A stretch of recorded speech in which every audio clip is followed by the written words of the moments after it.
یا کہ اللہ نے کیا اتارا تھا؟ اللہ نے جو اتارا تھا وہ یہ تھا کہ جب اتارا تھا تب سے لے کر آگے جب تک انسان زمین پر موجود ہیں تب تک جو کچھ بھی ہونا تھا، وہ کوئی بڑے سے بڑا واقعہ ہو یا پھر کوئی چھوٹے سے چھوٹا واقعہ ہو، خواہ کتنا ہی چھوٹے سے چھوٹا واقعہ کیوں نہ ہو، اس سب کے سب کا ذکر اتارا۔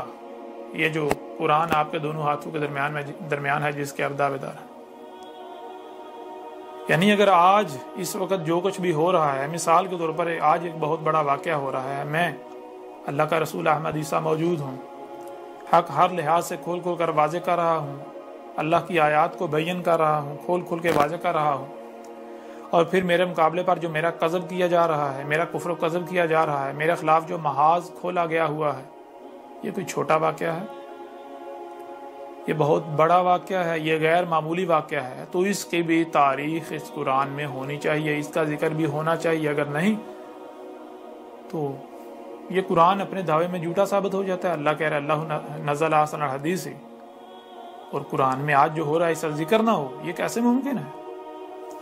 اور پھر حیران کن طور پر یہی بات آج سے 14 صدیاں قبل محمد علیہ السلام نے بھی کہی تھی۔ یہی بات آج سے 14 صدیاں قبل اس وقت اللہ کے رسول محمد نے بھی کہی تھی۔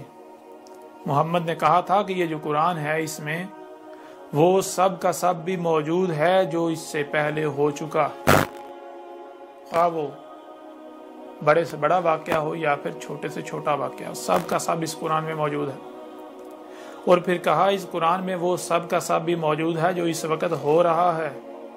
اور پھر یہی نہیں، مزید آگے کہا کہ اس قرآن میں وہ سب کا سب بھی موجود ہے، اس سب کے سب کا ذکر ہے جو آگے الساعۃ کے قیام تک ہونا ہے، جو آگے ہونا ہے۔ تو جب محمد علیہ السلام نے یہ کہا تو آج تک آپ کے کسی عالم نے، یہ جو انسانیت کی رہنمائی کے دعوے دار ہیں، کسی نے یہ بات آپ کے سامنے رکھی؟ اگر نہیں رکھی تو پھر اب بتائیں کہ منکر قرآن کون ہے، میں یا آپ لوگ، میں یا آپ کے یہ ملاٹے جن کو آپ اپنا رہنما سمجھتے ہیں؟ جب محمد علیہ السلام نے آج سے 14 صدیہ قبل کہا تھا کہ اس قرآن میں وہ سب کا سب موجود ہے جو آگے ہونا ہے، تو پھر آج تک آپ کو نظر کیوں نہیں آیا؟ اور آج جب آپ کے اوپر کھول کھول کر واضح کیا جا رہا ہے تو آپ تسلیم کرنے کے بجائے کفر کر رہے ہیں، کذب کر رہے ہیں، وہ بھی محمد کے نام پر۔ اتنا بڑا بہتان، اتنا بڑا الزام اللہ کے رسول محمد پر عائد کر رہے ہیں۔ بہرحال اسی طرح آج کچھ ایسے علماء ہیں جن کو عربوں کی زبان میں نبیین کہا جاتا ہے۔ نبی آگے چل کر واضح ہو جائے گا کہ نبی کا معنی کیا ہے، رسول کا معنی کیا ہے، سب واضح ہو جائے گا۔ جنہیں آج آپ علماء کے نام سے جانتے اور پہچانتے ہیں، انہیں اس قرآن میں نبی کہا گیا، نبیین۔ تو آج جو نبیین موجود ہیں جنہیں علماء کے نام سے جانا اور پہچانا جاتا ہے، ان میں سے کچھ ایسی شخصیات ہیں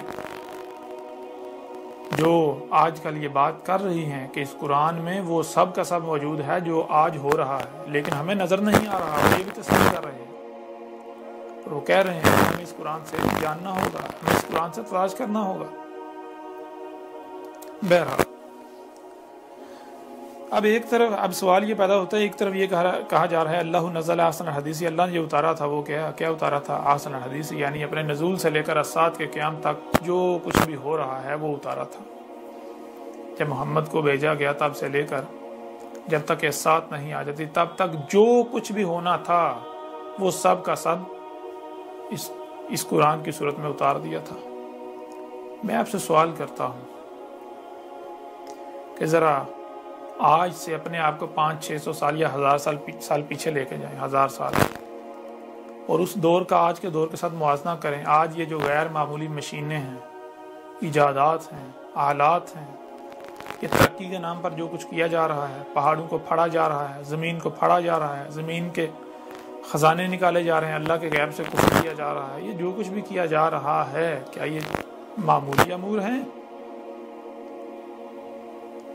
تو کیا اس کے بارے میں قرآن میں کچھ نہیں؟ قرآن میں ہے تو پھر آئیں میدان میں ہمیں بھی بتائیں کون کذاب ہے اور کون سچا ہے۔ محمد علیہ السلام نے کہا تھا کہ اس قرآن میں وہ سب کا سب موجودہ جو آگے ہونا ہے، تو آج تک کسی نے دکھایا؟ اور آج جب دکھایا جا رہا ہے تو آپ کیا کر رہے ہیں؟